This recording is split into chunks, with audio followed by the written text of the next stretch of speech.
Be live now, prepping for episode 11 of SWA, our first episode back from Right to Fight. Our pay-per-view last week had a lot of pretty great action going on in that one, and now we're dealing with some of the ramifications and preparing for future March. People still trying to move up the power rankings and make a run at Domingo Cervantes's SWA World Championship, which he defended pretty handily against Triple G, Gorgeous Garrison Gray, at Right to Fight. Yeah, and that was a good match, but ultimately, the man himself, the champ, came out on top. Looked pretty confident and comfortable in his win. Triple G, I think maybe took that loss a little harder than some expected. I don't know. I guess we'll have to see. Yeah, he came into that match, having a couple of losses against the Boulder, but otherwise had been pretty unstoppable and pretty confident coming into that match. And, it wasn't just a runaway victory, but it was a pretty handily won by Cervantes in that one. And, Triple G hasn't handled that the best. He's not used to winning or losing rather, and he's used to winning every time he comes out. And Domingo really turned that around on him. Yeah, it was like you said, it was his first loss, not to Paola, and I don't know. It seems like it's hit him hard. Even in the picture there, it feels like he's down on himself. I don't know. I'm curious to see how he responds. This is really a chance when you want to kind of get the momentum swinging back the other direction, and he's going to hope to do that against FTS here tonight. Yeah, a bit of a different look there. We're used to seeing him with the well manicured mustache and nothing much. Seems to have let it grow a little bit. Yeah. But first up, his opponent tonight, FTS. It's been a bit since we've seen him in action. Simmons has sort of started off hot and then really kind of struggled as of late. Looking to get it going, get some momentum on his side, maybe with a win against Triple G here tonight. FTS sits at 2-5, the Florida native. Yeah, and always wearing those characteristic bright colors, glows in the dark basically here in his entrance, but coming out with a lot of energy. It's a good sign, not sort of getting down on his streak of losses, but rather looking to put his best foot forward and maybe get a win on Triple G here tonight. Yeah, trying to take advantage of the situation a little bit. Triple G, on if you can call it a downward trend, getting a loss. 6-3, Triple G is still a good competitor, but a big win here tonight for FTS if you could get one. This is What is this? A little bit different vibe in the arena now for Are we sure we read Triple G? Yeah, are we sure we read the match card right? What's going on? Oh, is that pretty dark? I can't see him. Incredibly dark. And his opponent, sure enough, it looks like it's him. Gone are the characteristic blues and the bombast of his entrance. And no interaction with the crowd here. Not soaking anything in. Yeah, folks, we're seeing a new Triple G here. This is still rocking the robe, but this is a very different Triple G right here.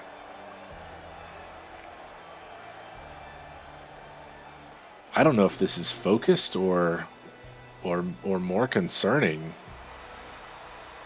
Yeah, I don't know what to make of this. It's very feels like, a funeral dirge.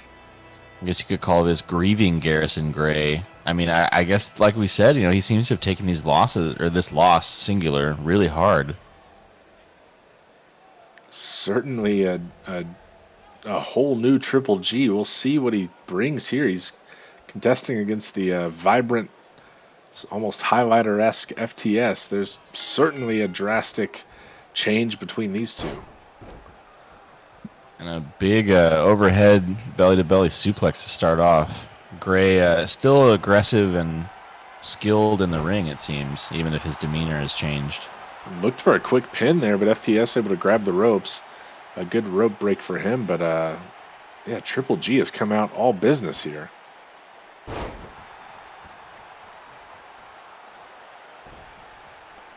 Looking for an early pin, maybe? What's he thinking here? No. Stomp on the face really instead. A strong stomp there, and it looks like he's setting him up already for that gray mass, which he lands. Triple G going for the cover already as he put away FTS 1, 2, and 3. My goodness. Wow. Gray mass in, and this is a new look Triple G, and he put away FTS in a hurry. Yeah, I guess maybe there's something to... Oh.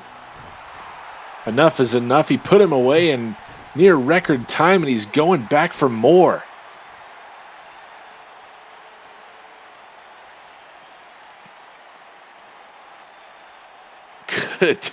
Good grief. That is man, I don't know what to say. That is a new Triple G, and that is alarming, to say the least. Yeah, something's changed. Something's going on with him. We'll have to see, what we hear from him after his actions tonight. Well, he put away Triple G, and most impressively, or put away FTS. Sorry, battle of the acronyms there. Triple G gets his 7th victory tonight, moves him into a category only with Warren Windham, and with wrestlers with 7 victories in singles action. An important note there, but a really strong and uncharacteristic showing from Garrison Gray. Yeah, that was that's new. As quick as that match was that we just saw, our quickest exit last week in Right to Fight, debuting Eddie Vortex, only spent 20 seconds in the ring, and it was Eric Draven, the Crow, who's about to make his way to the ring, who sent him out. These two, Vortex looking for a little revenge, perhaps, and Draven looking to dispel a Vortex in quick time once more. Yeah, I mean, I think beyond revenge, I think Eddie Vortex just wants to, sort of prove his worth. Like he wants to show that he belongs here, because that showing at the Rumble or Right to Fight was underwhelming, to say the least. He just sort of was in and out that quickly. Yeah, we had 4 debuts in the Rumble. We had Vortex show up. Dr. Morbius actually had the longest run in the Rumble. And, a couple of eliminations from Paragon, and Al Sebastian comes in and gets a shot at the briefcase. Vortex kind of the odd man out there in terms of accomplishments in the Rumble. And yep, definitely the least impressive performance of the 4. Yeah, and for the former Olympian, it's going to be critical to get himself, on the right track, but a tough one in Draven here tonight. Draven sits at 1-3, a deceptive 1-3 in singles action. A tough one to put away. Always one of the most resilient, and always right there on the cusp of victory. And seen a little more success in in tag team action as well. But here comes Eddie Vortex himself, the Olympic gymnast. And his opponent from Edmond, Oklahoma, weighing in at 200. Oklahoma native, just north here of Dallas, Texas, where we're at live tonight.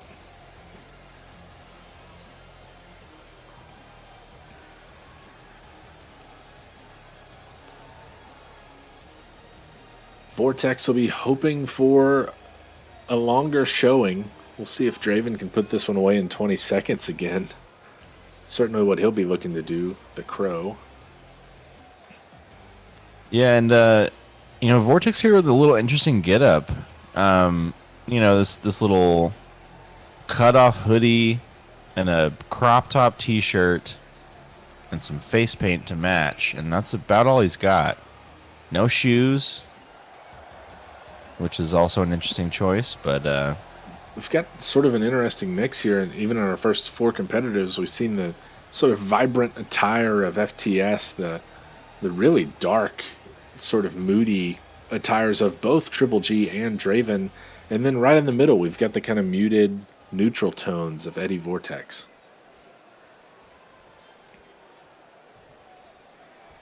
let's see what comes of this interesting matchup. Oh, strong super kick. Good start for Vortex. Already looking like he'll outlast his Rumble appearance.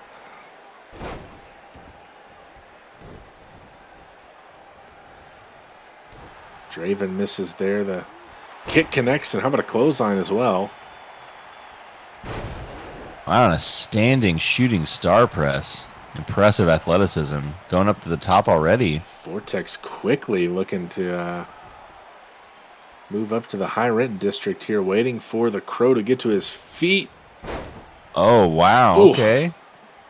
A 450 Hurricane Rana. And already we're seeing the athleticism on display. Again, remember, folks, this is a former Olympic gymnast. Hold on, how about a tit for tat there? A little bit of a Hurricane Rana from the Crow, not from the top rope, but impressive nonetheless. And Draven fighting back a little bit here.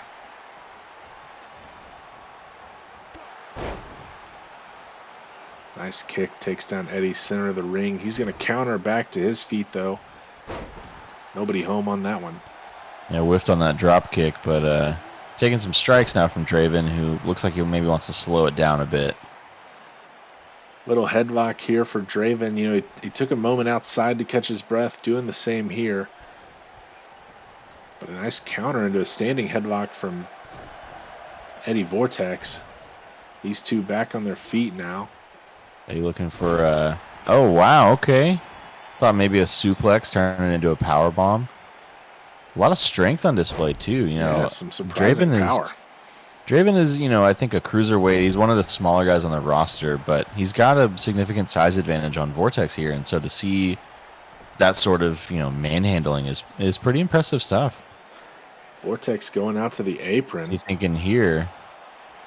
Draven getting to his feet inside. Ref watching him very closely. Up and over and nobody home. Vortex can't make it all the way across. With a corkscrew plancha to the inside and completely whiffs. That's not how you want to start your first match in the SWA. Wisely gets out of the corner for the splash there. And reverses into the ropes. And around, that's the pommel horse from Eddie Vortex and over the top rope. Splash. What a combination.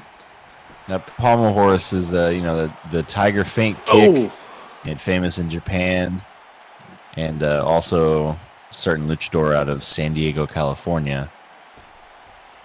Off the ropes there. Nobody home once more. Lion salt. Just whiff, man. A strong counter from Draven, who's still alive.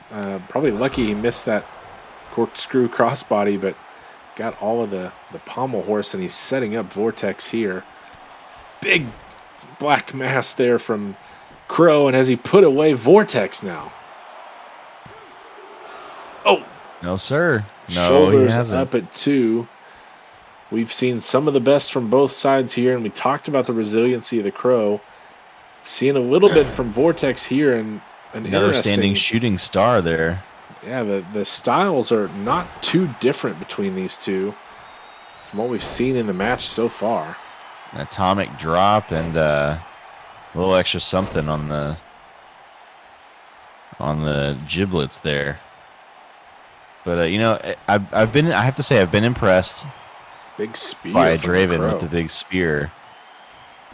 And his resilience shown once again, because Eddie Vortex seemed like he threw everything he had at him. Ooh, kicked out at 2, maybe 2.5 there for Vortex. It looked like it might have been over, but Eddie's still hanging in.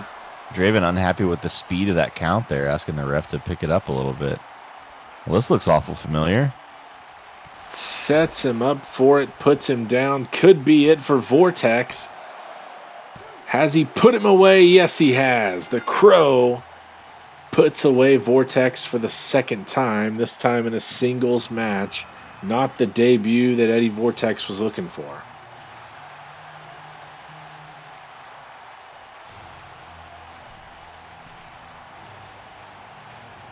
A nice victory for Draven, brings him up to 2-3 in singles action, and a spoiled debut for the Oklahoman Olympic athlete Eddie Vortex.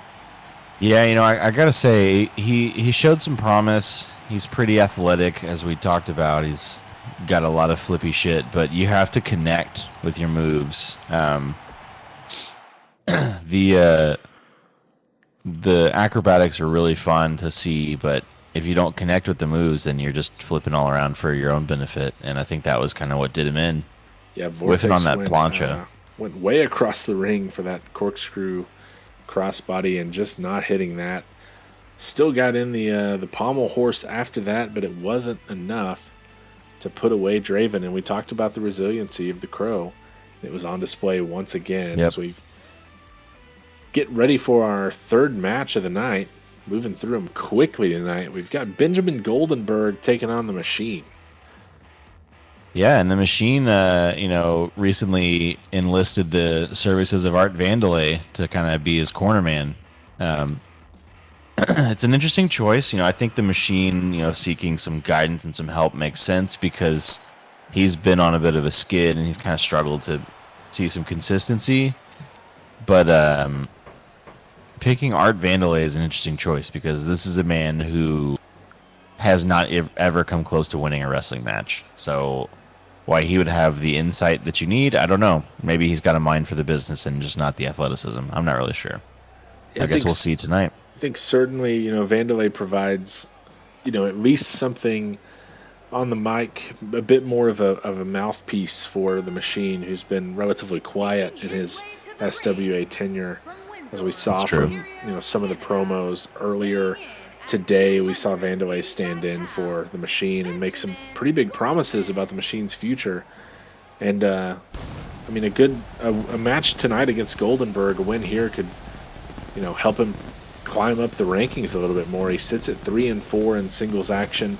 Goldenberg at 3-3, and it's been a tough going for Goldenberg a little bit here recently. A win for him would get him closer to that top 10 in the power rankings as well. But we'll see if Art can help out the Machine here tonight. Yeah, Goldenberg's certainly looking for a bit of a bounce back. He had a strong start to his SWA career, sort of leveled out a bit. I wouldn't say it's been a huge skid, but it's slowed down a little bit, lost a bit of momentum, and he's certainly looking to get things going again. Sort of pyramid.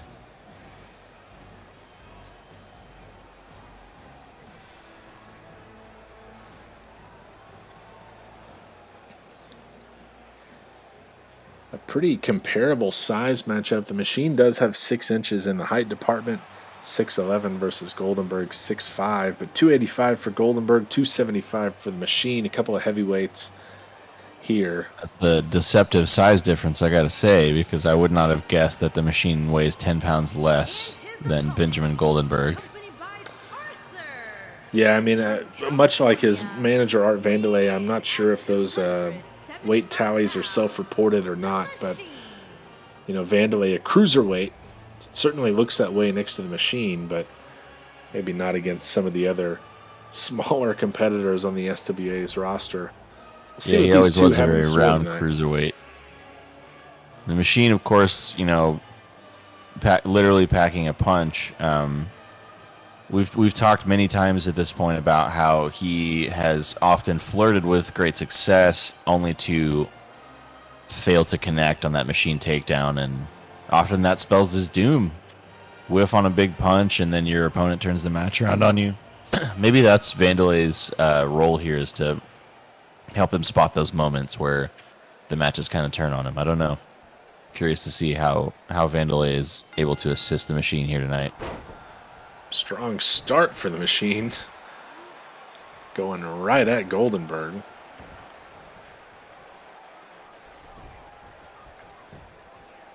looking for a quick cover.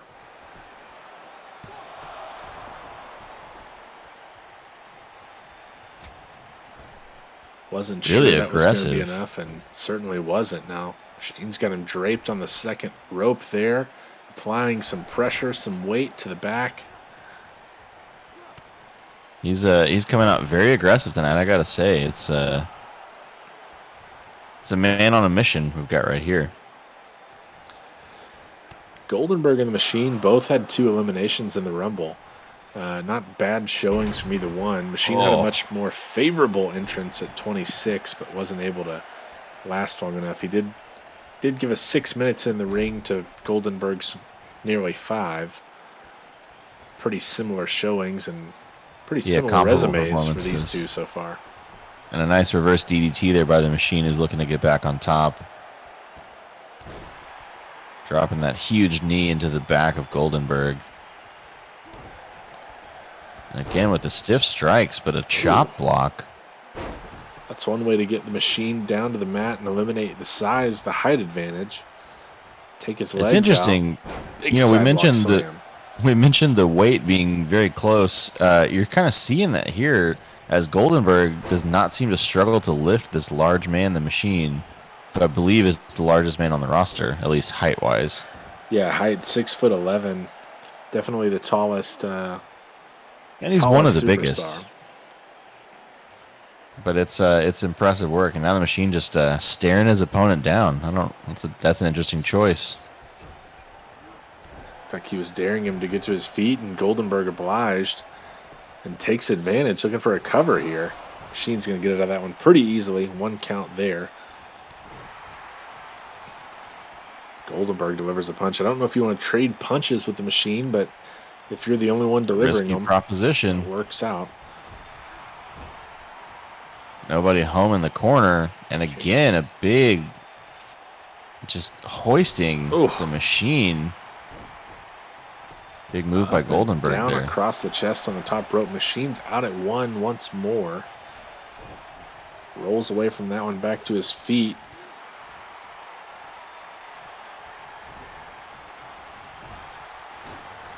Again, nobody home in the corner. When will they learn? Finally connects in the corner. Stands him to his feet, looking for the discus clothesline. Goldenberg ducks underneath it. Yeah, it seemed to whiff on that there. That was kind of interesting. I think he may have connected a glancing blow, but uh-oh. Goldenberg taking him up for a strong power bomb. A lot of weight going up and coming down, not going for the cover. 2 count. Machine is out.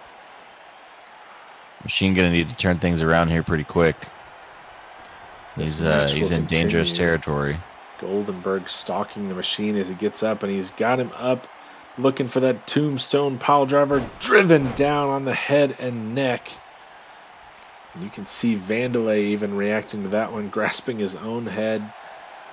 The pain there, and Goldenberg going for the cover, and Vandelay's up on the apron. Talking to the ref there, interfering on behalf of his client. That's good manager work. Bending the rules certainly, but many managers do. And talking about bending the rules, Goldenberg going to the ropes for some extra help, and Machine gets out of that one. Machine maybe bailed out there by Vandelay after that tombstone piledriver was put in. Indeed. Big right hand from the Machine, and that might have put Goldenberg out. That could have been the takedown he's looking for. 1, 2, and shoulder up for Goldenberg. Machine will be frustrated at the referee there taking the scenic route to count that pin, and he would have had it if the ref had counted right away. That's a big right. That Machine takedown has put away others before. Goldenberg able to avoid elimination here. Flips him back into the ring. Whiffs on a kick to the back, though. And an STO from Goldenberg as he yet again sizes up his man. Didn't get an attempt on the first one. He's looking for a second, and another tombstone piledriver down on the neck of the Machine. Has he done enough to put him away now? 1, 2, and no. 2.8, 2.9 maybe. The Machine gets a shoulder up. Strong kick out by the Machine. He's not done yet. I thought you saw it was during that pin. Over there. During that pin attempt, he had his manager cheering for him, cheering him on, and maybe that's making the difference for him right now. I got to say, this looks like a new Machine. I'm impressed with what I've seen so far. Goldenberg looking for a little bit of a submission here, and the Machine is tapped out. Benjamin Commentator's curse strikes Goldenberg again. Taps out to a single leg Boston Crab. Man, that is not what you want to see for this new Machine. A surprising member of Sub Gang here tonight. Benjamin Goldenberg gets a submission victory over the Machine. Yeah, that's he wore him down. I think, early on the Machine really looked to be in control. He came out very hot, was, really throwing down the gauntlet, but Goldenberg responded, controlled a lot of the match, dealt with some interference from Vandelay, the manager, took a few hits, including that very stiff right, dealt some punishment of his own, and eventually he just wore the Machine down. What a victory for Goldenberg. He gets himself back above 500, moves to 4-3. The Machine will drop to 3-5, and not a debut like Vortex's spoiled, but a spoiled debut for his reign with a manager. Vandelay's promise is not coming through here tonight, and the Machine drops the first match with Vandelay. We'll see if that partnership continues. Big win for Benjamin Goldenberg.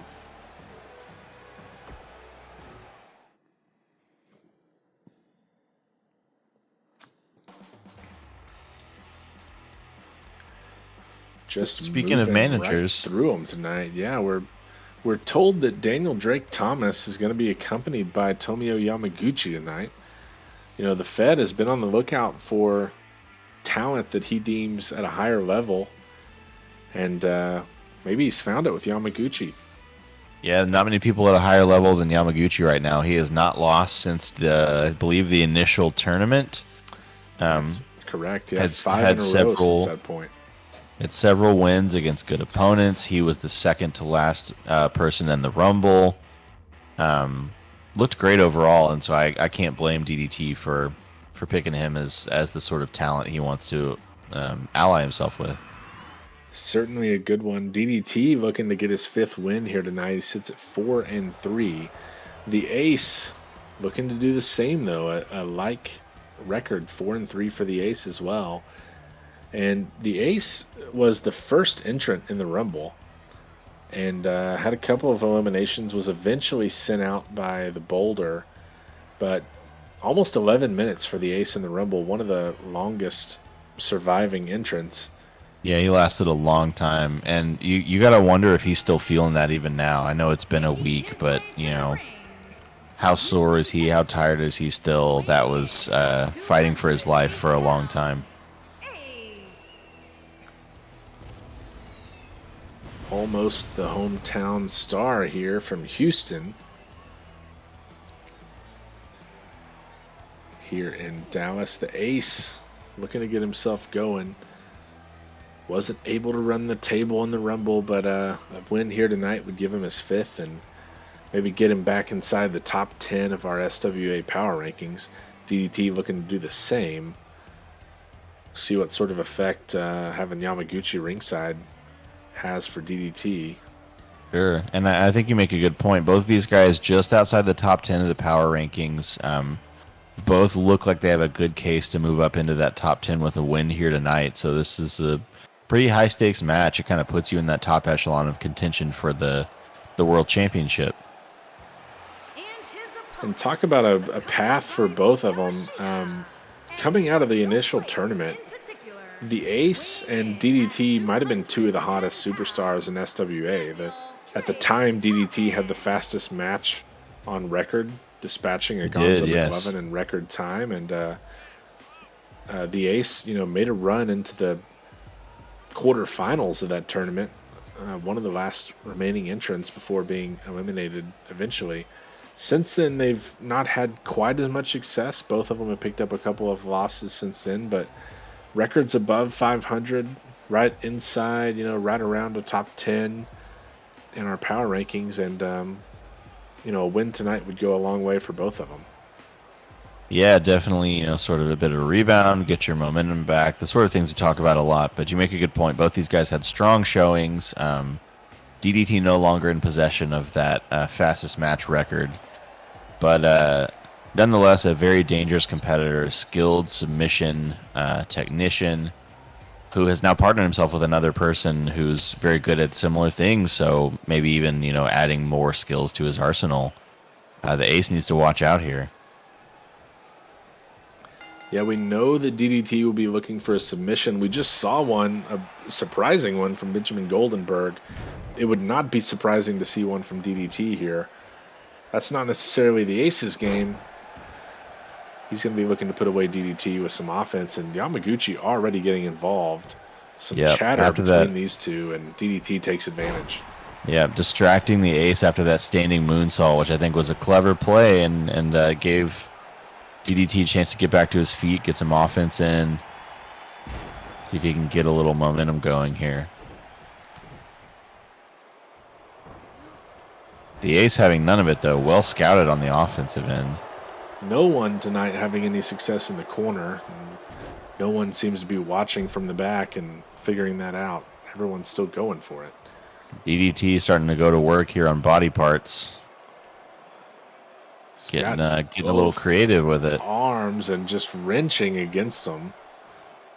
See what kind of damage, lasting damage that might have caused. Goes for the cover, is only going to get one.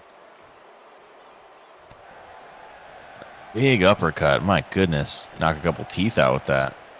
Catches a kick to the gut and another to the chest. Takes him off his feet. The ace fighting back strongly here. And now he's looking to go up top. See what he's looking for as DDT tries to get up, but he's crushed. A big splash. Yeah, DDT started to sit up, but could not get out of the way and took the brunt of that. My goodness.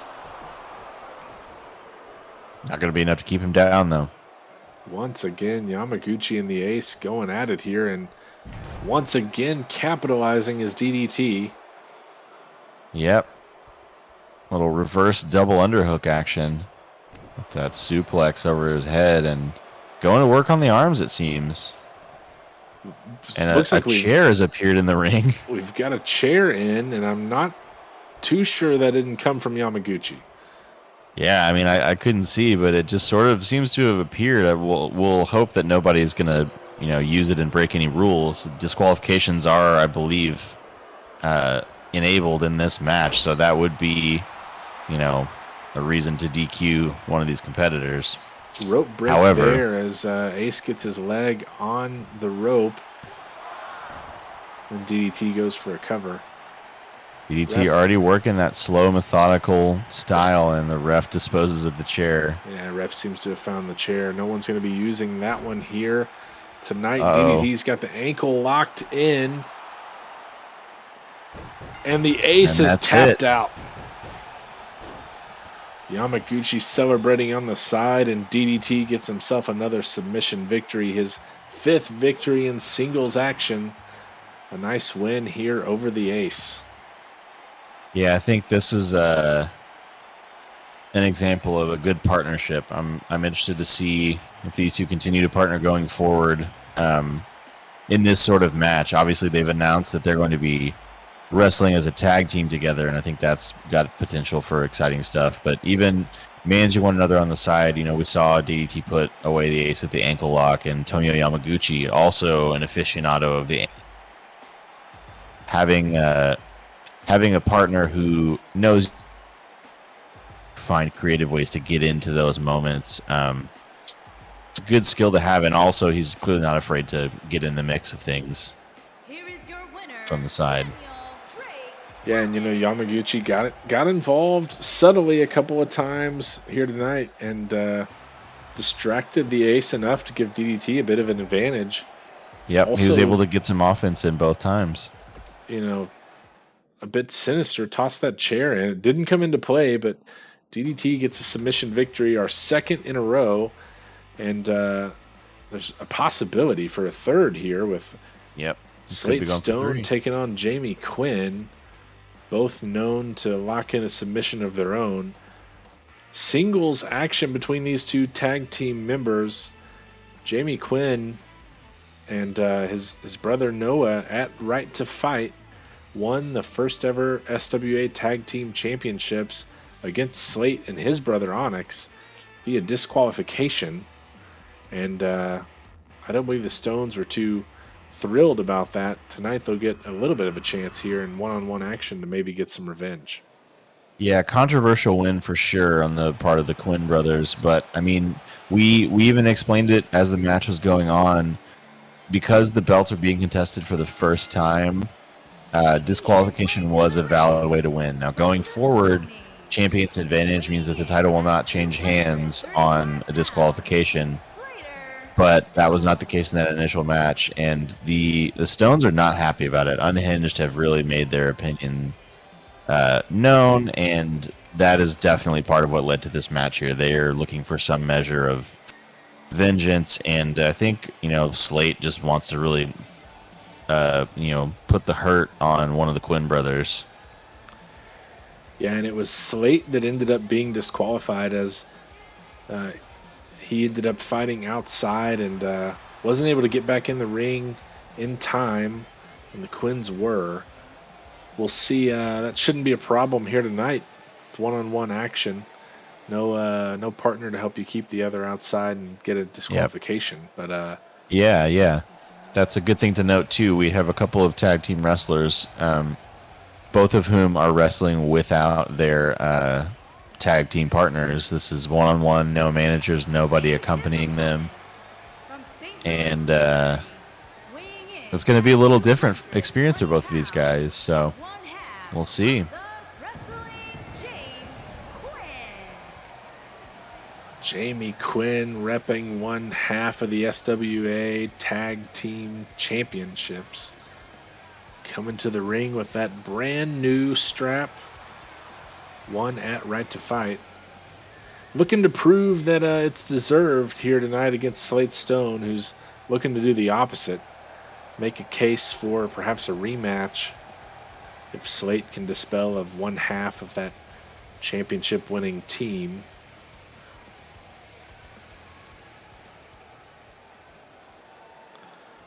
We'll see what's in store. We've got the Grinder versus the Rocket.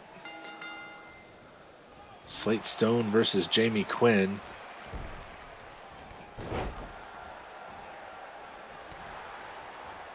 Quinn rolls through and takes down Slate. Gets the momentum back in this match.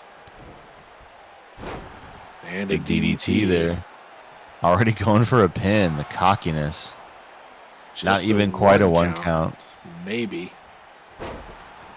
Ooh, there's some power on display from Slate, but a nice counter by Jamie to get back to his feet. This one already a back and forth affair. Both competitors definitely have something to fight for here. Pride and all of that, as well as, their interest in an eventual title shot claim. But these guys are fired up from the start. It's fun to see. Nice clothesline into a bulldog there in the corner. Quinn didn't get the memo about the corners, but he lands one, so maybe he's remedied the problem. A big gut wrench there. Oh. Man, dropped him on his face. Big shoulder elbow drop there, and now got the armbar locked in. Can Jamie get out of that one? It's awful quick, but you got to be careful with that armbar. That can end you real quick. Jamie gets up to his feet and punches his way out of that one. He's going to shake off the cobwebs a little bit. But some damage done to the right arm of Jamie Quinn. Big monkey flip by Slate. Also landing some offense in the corner.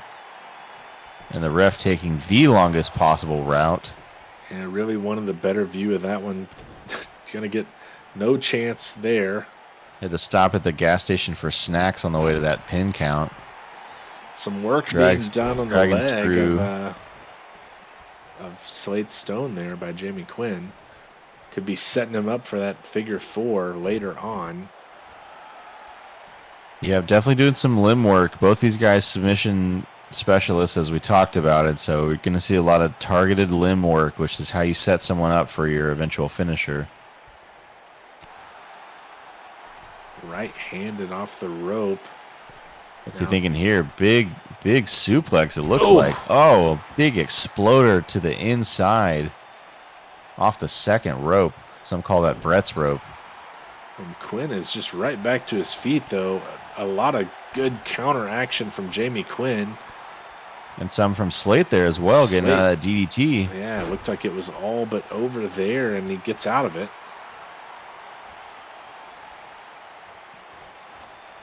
Slate taking Jamie to the ropes once more. He's got the arm wrapped around the ropes, doing some more damage to the right arm of Jamie Quinn. We've seen Slate focus on the arms and Jamie focus on the legs. Some creative offense there by Slate Stone. I like that. That's a little ingenuity using the environment. Not really illegal, but he's getting creative. Talking about using the environment. He's got him wrapped around the ring post. Oh, no. Figure 4 on the ring post. Oh, man. The torque on your knee at that angle, that's brutal. I don't know if he's going to be able to stand. Jamie back to his feet, though. Look at this. They're fighting back, and if they're not careful, we might see another count out. No, Slate is not going to let that happen. Wisely back in the ring. Jamie follows suit. Oh. So much weight and pressure applied to the ankle of Jamie Quinn around that ring post, though. And there's the DDT. Lands it this time right into a cover. Has he done enough to put away Slate? He gets a 1 count.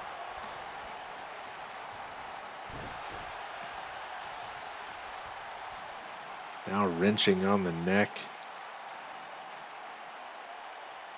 of Stone here.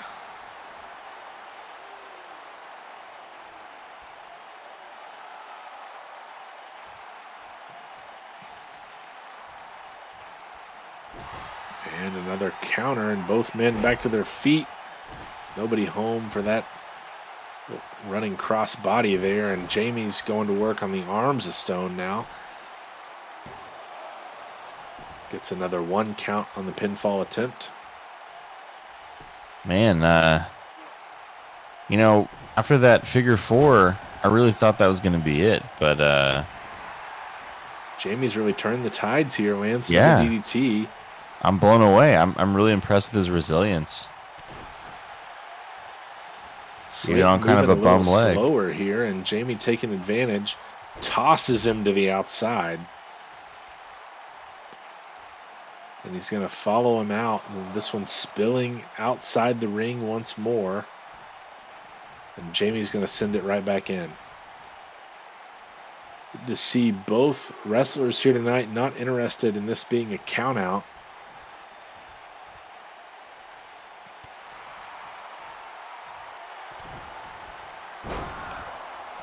He's got the cutter into that submission, and Quinn breaks out of it. Oh, man. That's got to be demoralizing for Slate. But he reverses something there. Grindstone there and can't get it. Now he's got looking for the cover on Quinn. He's got a 2 count.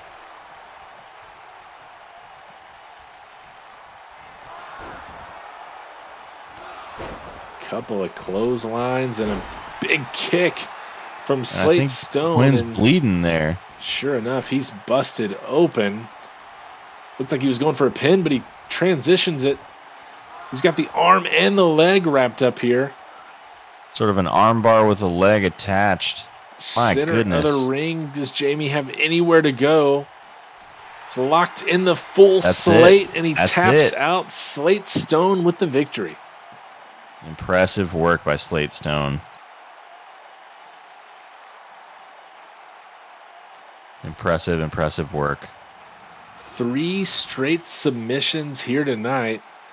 Slate Stone gets a bit of a revenge against Jamie Quinn here. It's not the titles that he wants, but it's a step in the right direction, I guess.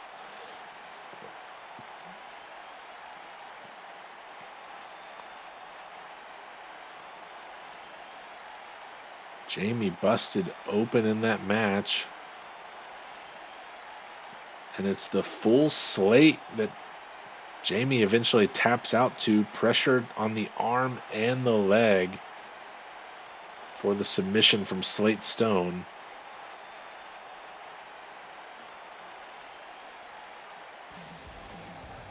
Here is your winner, Slater Stone. Stone emerges victorious in this one, and we'll move into the rest of our card. We'll see what sort of implications that has in the future for the brothers Stone versus the brothers Quinn. Certainly no love lost between those two families.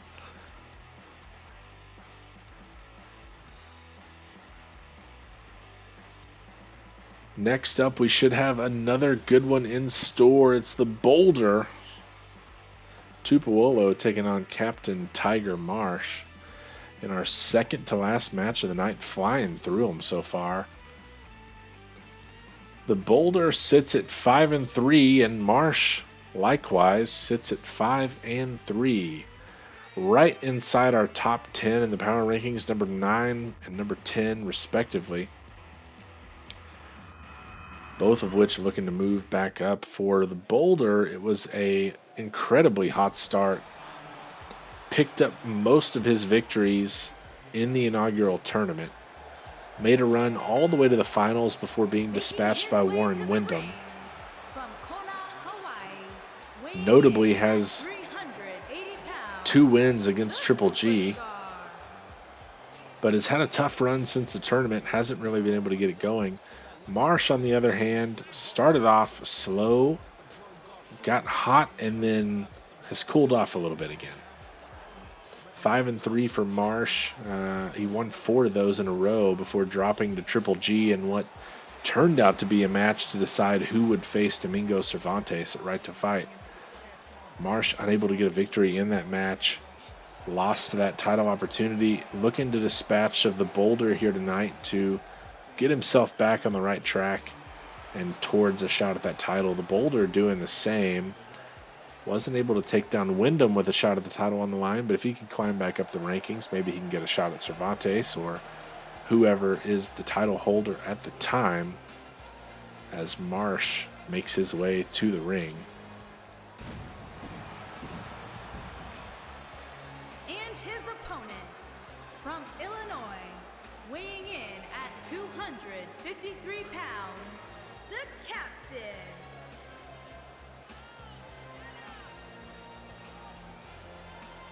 Captain Tiger Marsh will be looking for that super kick or stunner. For the Boulder, the power slam and that cradle lift Samoan drop are the weapons of choice. A 4-inch height advantage for the Boulder, 6'10" versus 6'6", and at 380 pounds, the Boulder's got about a 130-pound advantage over Marsh. The Boulder, for much of the SWA's existence, the biggest superstar on the roster until Paragon made his debut in the Rumble, billed at 400 pounds. He's got 20 pounds on the Boulder. Marsh will look to keep the Boulder on the mat as much as possible and negate the size advantage. Nice counter by Marsh, catching the leg of the Boulder and giving him a handful. Make it nearly a dozen meetings with that top turnbuckle face to face. And drives the knee into the head of the Boulder, and he's going to look for a cover center of the ring.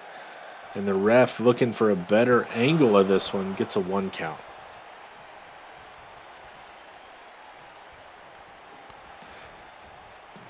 Big little uppercut there, but the Boulder just grabs a hold of him and tosses him across the ring. Strength of the Boulder certainly on display there, but Marsh waits for him inside, and that break must have been just what the Boulder needed, trying to get some offense going now. Clothesline into the corner. Marsh feeling that one. Boulder looking for another cover. He's got a 1 count. Marsh is out again easily.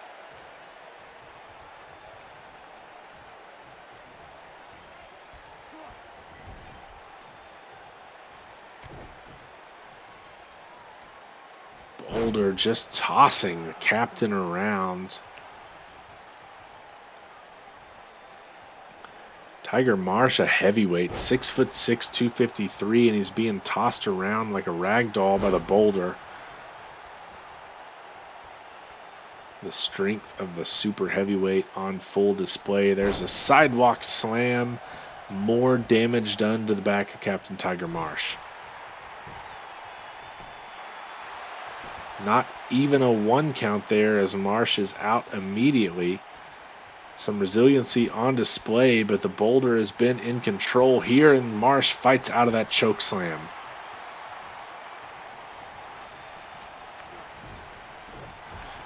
But the boulder effectively using the corner to trap his opponent.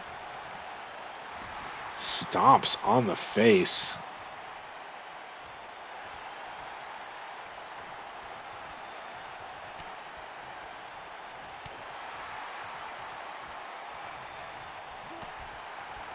Drives the point of the elbow to the back of the head. A strong right. Ooh, and there's that power slam right on the front of the body for Marsh. And the boulder doesn't look like he's done, but Marsh with a nice counter. Back to his feet. And now Marsh looking for that super kick. Lands it clean on the boulder. He's out center of the ring as Marsh put him away. 1, 2, and 3. Captain Tiger Marsh comes back out of nowhere there. The power slam in for the boulder. Marsh back to his feet, lands that super kick, and puts away the boulder. What a win for Captain Tiger Marsh. His 6th, joining the ranks of Triple G, Warren Wyndham, and Domingo Cervantes in that 6-win club. Boulder drops to 5-4. And his skid continues from the top of the power rankings. Marsh climbing his way back up.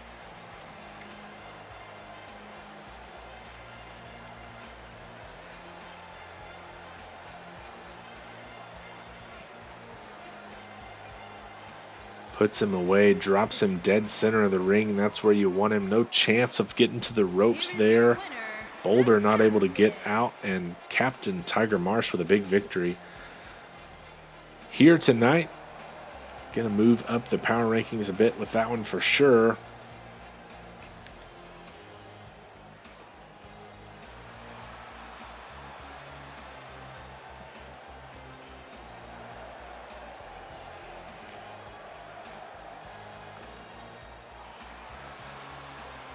And with that one in the books, we proceed to our main event. All right. I've come back. Sorry, I got stuck in the bathroom line in the arena. It was a little longer than I anticipated. Did I miss anything? Well, you missed a strong turnaround victory from Captain Tiger Marsh. Looked all but defeated and comes away with a victory. A strong one for the captain. But we're ready for the main event. Path to Glory briefcase on the line here tonight. The stipulation in the Right to Fight Rumble was that if Calvin Abueva entered the Rumble and was eliminated, the person who eliminated him would earn the briefcase, which of course guarantees a shot against the champion if it is cashed in. Now, the trouble in that match was that Abueva was not eliminated by one fellow wrestler. Was eliminated by 2, Mason Jones and Al Sebastian. Those 2 will settle that here tonight, one-on-one. The winner will earn that briefcase and can, at their leisure, cash that thing in for a chance at the champion. However, as it was for Abueva, whoever owns that briefcase every time they're on the card in a match, they have to defend it. Lose and it goes to the victor, but they've got to secure it first here tonight in our main event. Yeah, and an interesting matchup here. Merciless Mason Jones, who came in, had a really hot start, and has kind of leveled off a bit. Still, always looking like a solid competitor. Great example is eliminating or co-eliminating, I suppose, Calvin Abueva in the Rumble. But this briefcase could really kind of help, rocket him to the next tier. And on the other side of the coin, the mysterious Al Sebastian, who reminds me a lot of another wrestler that I've seen on occasion. But, insists that he's some new hip young lad. He also looking for a real kind of change in momentum, I think you could say. Rocking the black leather vest. Connecticut, weighing in A side of Sebastian we didn't get to see at the Rumble. why?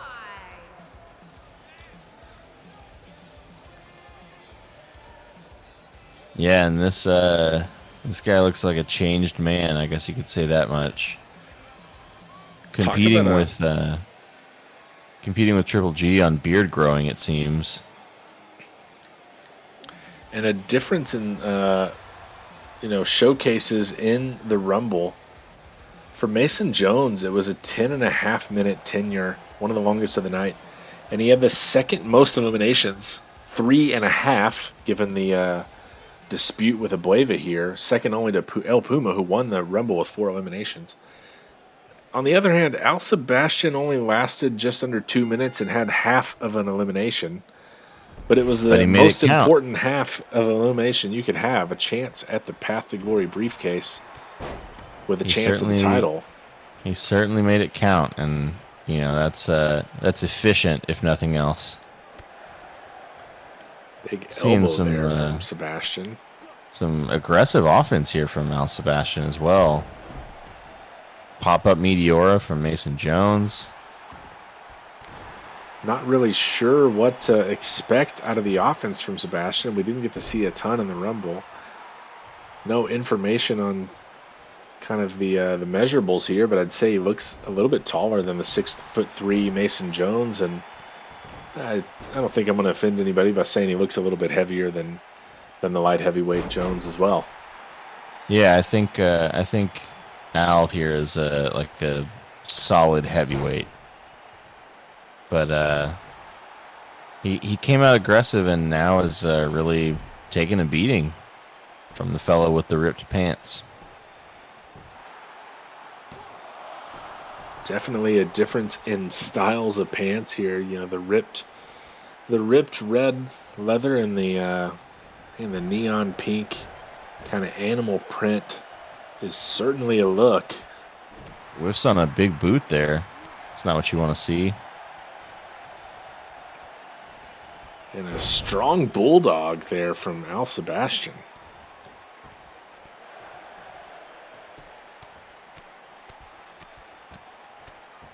Just going to town on his face. My goodness. Looking for the cover. Ref gets down for a 1 count.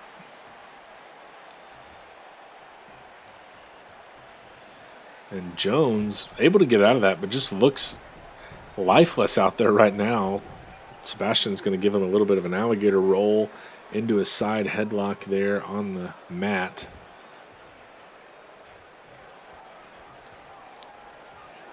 And merciless Mason Jones now fighting back to his feet. Another pop-up Meteora. He really loves that as a way to sort of get his leverage back. Sebastian caught out there. Slick drop toe hold there by Mason Jones. Big boot by Al Sebastian. Levels the light heavyweight. Sebastian going to the legs a lot here, using his feet effectively. And now slamming the head of Jones into the mat, looking for the cover.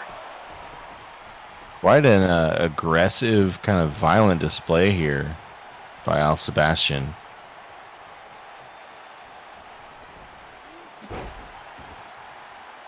Much more kind of brawling style than a lot of the guys we see on our roster. And seems to be serving him all right.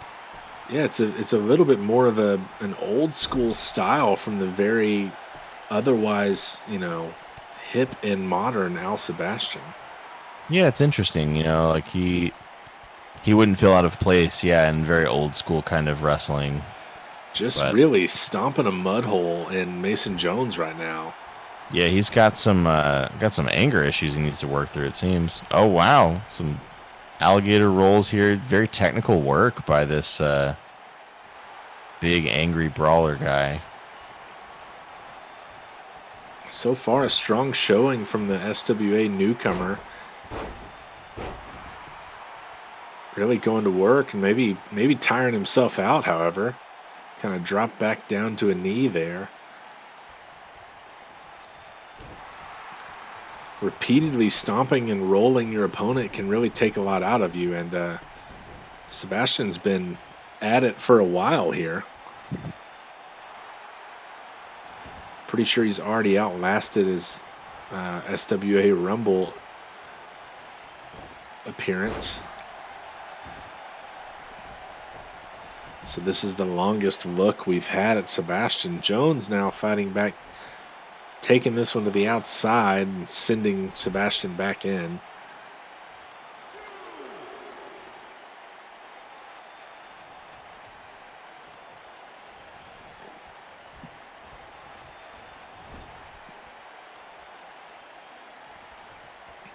And Jones whirls him around, shoulder first, into the ring post.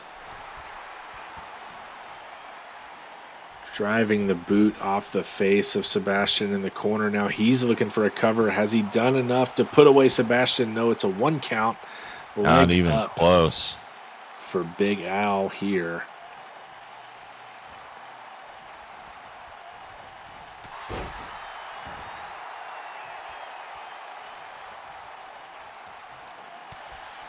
Nice counter into a strong left from Jones, but Sebastian just pushes him back down. A lot of strength on display here by Al Sebastian. Picks him up and a spinning sidewalk slam. Dumps Jones on his back in the center of the ring there. All his body weight down on that knee as well. You know, that spinning sidewalk slam not only hurts, but is also very disorienting. Certainly, and you see as he gets the 2 count there, a little bit closer to a pinfall than what we've seen so far in this match. But Jones takes Sebastian for a ride.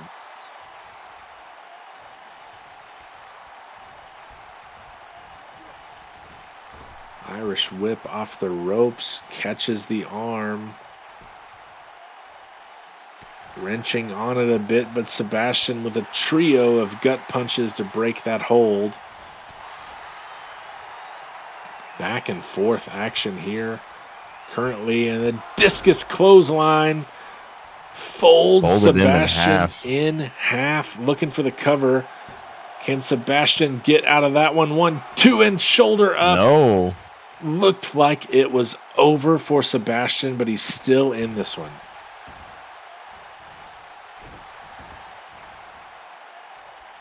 Man, that's quite a kick out by Al Sebastian. He's not done yet. Thought we had seen the end of this one. He's looking for a Boston Crab there, but too close to the ropes, and Jones able to grab the ropes and break the hold. Got to be aware of where you're at here. And here we're seeing a little glam slam stretch. And he breaks look at out. Jones breaking out and busts Sebastian open with that elbow. Oh, and a headbutt from Al Sebastian. He said, "You want to make me bleed? Well, here, have some of it." The aggression, the fire here. Oh, and the the ref. Taken out by Sebastian as he's Irish whipped into the corner. Ref staggering back to his feet. That leg drop on the neck of Al Sebastian. 1, 2, and Yates, he gets out at the last second. Yeah, Al Sebastian, man, really really impressive resilience here, gotta say. Looking for that Boston Crab again. Boston Crab again. He's got him in a better position this time, but look at Jones crawling for the ropes. Sebastian sits down in it. Oh, but he gets out. Looked like he had it locked in. And Jones able to flip his way out of it. No one home in the corner. Flips over, and nice takedown from Jones out of that counter. And Sebastian is really bleeding at this point. Yeah, a lot of blood getting into his eyes. It's got to be hard for him to see. But he fights on. Credit to him there. Elbows his way out of the corner. And taking Jones again for a spin into that sidewalk slam. Going for the cover. Has he done enough to put away Merciless Mason Jones? 1, 2, and 3. Al Sebastian is your new Path to Glory briefcase holder. Covered in his own blood, Sebastian fights back to emerge victorious. And what a main event. Jones what a great battle that was. Sebastian shakes the hand of his competitor. And Al Sebastian, newest, hippest kid on the block, takes home the Path to Glory briefcase as now the sole owner, with a very modern, very unique approach mixed with a bit of an old school style. Big win for Al Sebastian to cap us off here tonight. Your new Path to Glory briefcase holder. We will see what Sebastian has in store for that briefcase, and if he's got his sights set on Cervantes right away. Yeah, we will see indeed. Exciting stuff to come. A couple of people looking to take a shot at the champ. It'll be interesting to see how that pans out.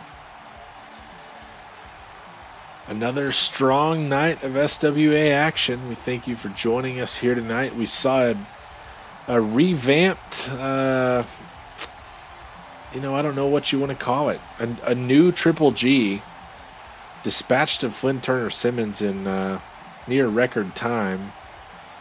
And it's certainly a new side of Triple G that we saw here tonight. The Crow, Eric Draven, spoiled Eddie Vortex's singles debut with another victory. He eliminated him in the Rumble, and he put him down here tonight. We saw Benjamin Goldenberg get a submission victory over the Machine, who was debuting as a new manager, Art Vandelay, here tonight. Daniel Drake Thomas got himself a submission victory over the Ace, aided ringside by Tomio Yamaguchi. That pairing will be one to watch out for in the near future. The Rocket Jamie Quinn tapped out to Slate Stone in a singles match between tag team foes. And we saw Captain Tiger Marsh put away the Boulder with a strong super kick in a match that looked like it was the Boulders to win. And Al Sebastian takes home the briefcase. The ramifications of that yet to come. And we look forward to seeing you next week. We'll have more SWA action, a full card coming at you, and lots of good matches in store. And we'll catch you next time.